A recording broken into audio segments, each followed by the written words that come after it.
E-Security è un progetto che abbiamo portato avanti come Università di Trento con la Fondazione Bruno Kessler insieme al Comune e alla Questura di Trento.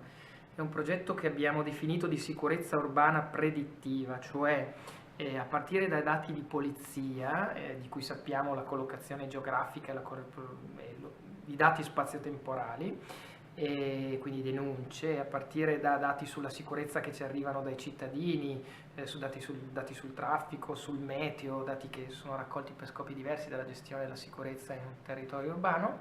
Abbiamo costruito un software a supporto da una parte dell'attività di polizia, polizia intendo, abbiamo lavorato con la Questura di Trento, perché questo software permette di definire le aree a rischio, quindi predire la concentrazione spazio-temporale di criminalità. Predire è una parola forte, cioè dice dove è più probabile che si concentrino spazio nel tempo, si concentrino alcuni fenomeni criminali.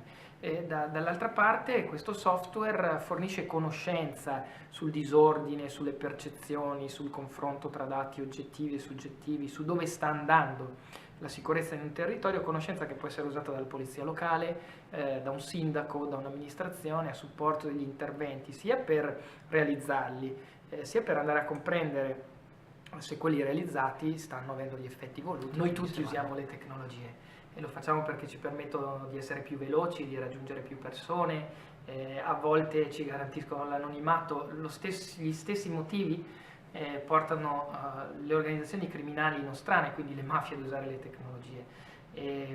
Velocità, garanzia di poca trasparenza, e che sono gli aspetti a volte negativi della rete e delle tecnologie. Questo non vuol dire che siano sempre negativi. Quindi la massimizzazione dei profitti con la minimizzazione dei rischi porta le mafie ad usare le tecnologie.